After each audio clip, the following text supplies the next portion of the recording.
Halo investor sing dikasihi. Project punika ing tutul karo sampean Guru Markets. Ayo miwiti kanthi ringkesan informasi babagan perusahaan. Sampean bisa ngaso yen perlu.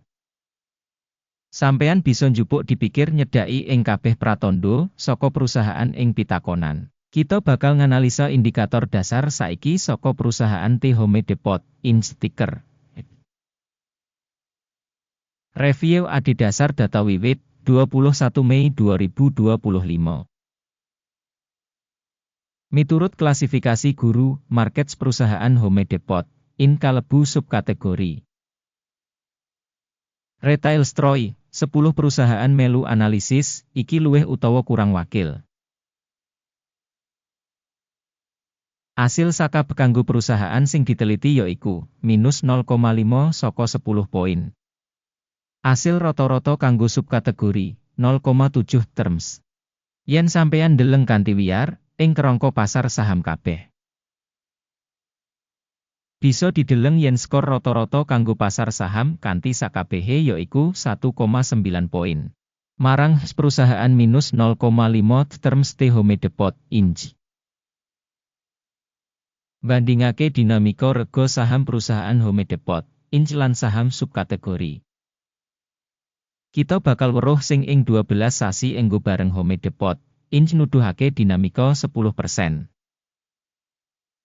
Marang dinamika rega kanggo subkategori 6,4%. Kapitalisasi pasar organisasi Home Depot, Inc. regane 374 $72 sen miliar. Lan kapitalisasi pasar subkategori punika 522 $, miliar.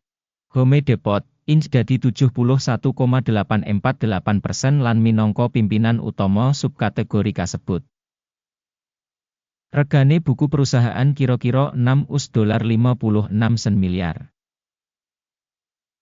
Lan kapitalisasi neraca subkategori yaiku $12 miliar. The Home Depot, Inc. nuduhake 55,89%.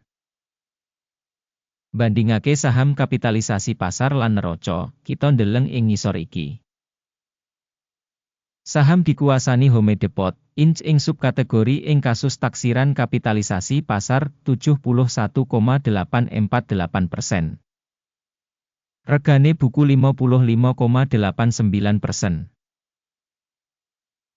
Iki 22% kurang saka pangsa kapitalisasi pasar. Evaluasi pangsa pasar perusahaan lan nilai buku ing subkategori ala minus 1 poin. Perusahaan sing diteliti duwe utang finansial $50.499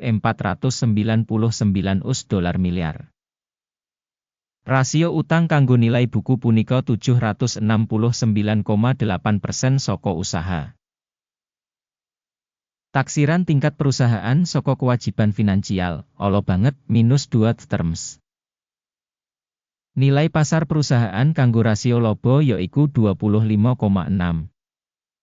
Rata-rata kanggo subkategori punika 23,4, kang 9% luwih dhuwur tinimbang kanggo subkategori.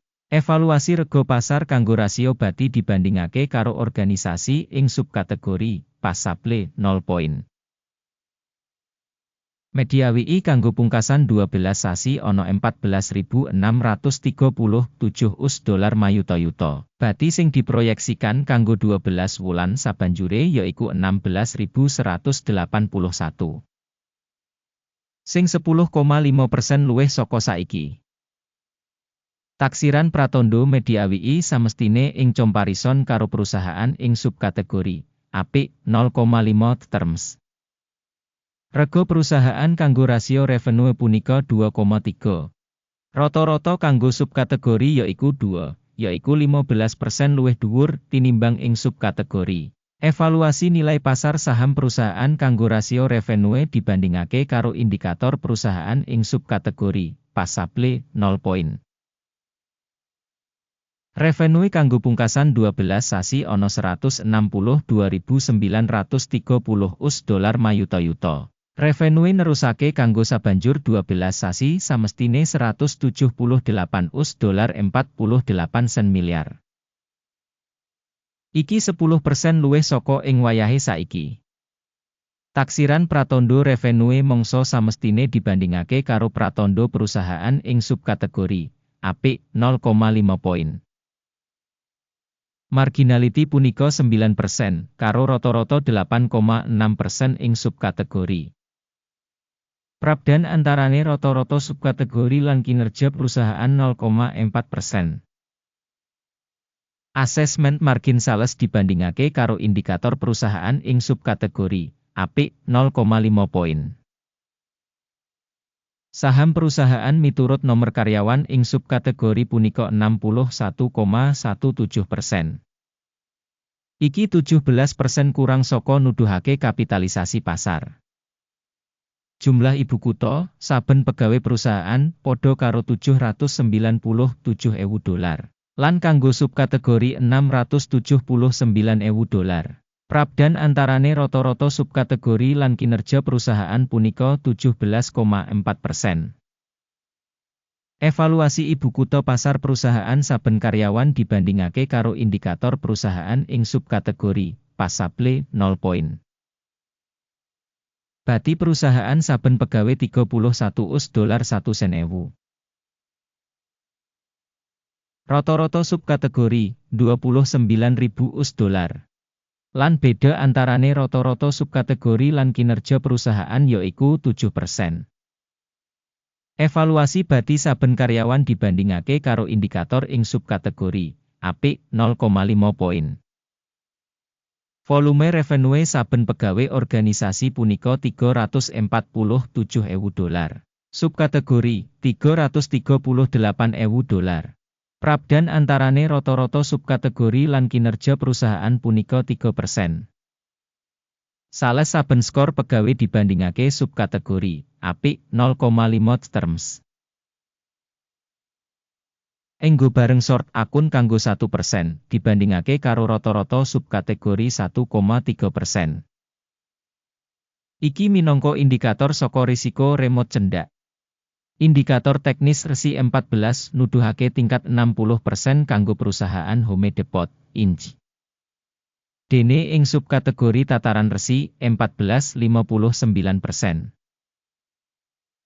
Rega saham perusahaan saiki kira-kira $377. Perkiraan rega konsensus kanggo saham perusahaan kira-kira $423. Dinamika rega saiki lan ramalan konsensus kira-kira 12%. Ayo kang katon ing tabel pesenan, kasedhiya, link kanggo iku ing komentar pinnet.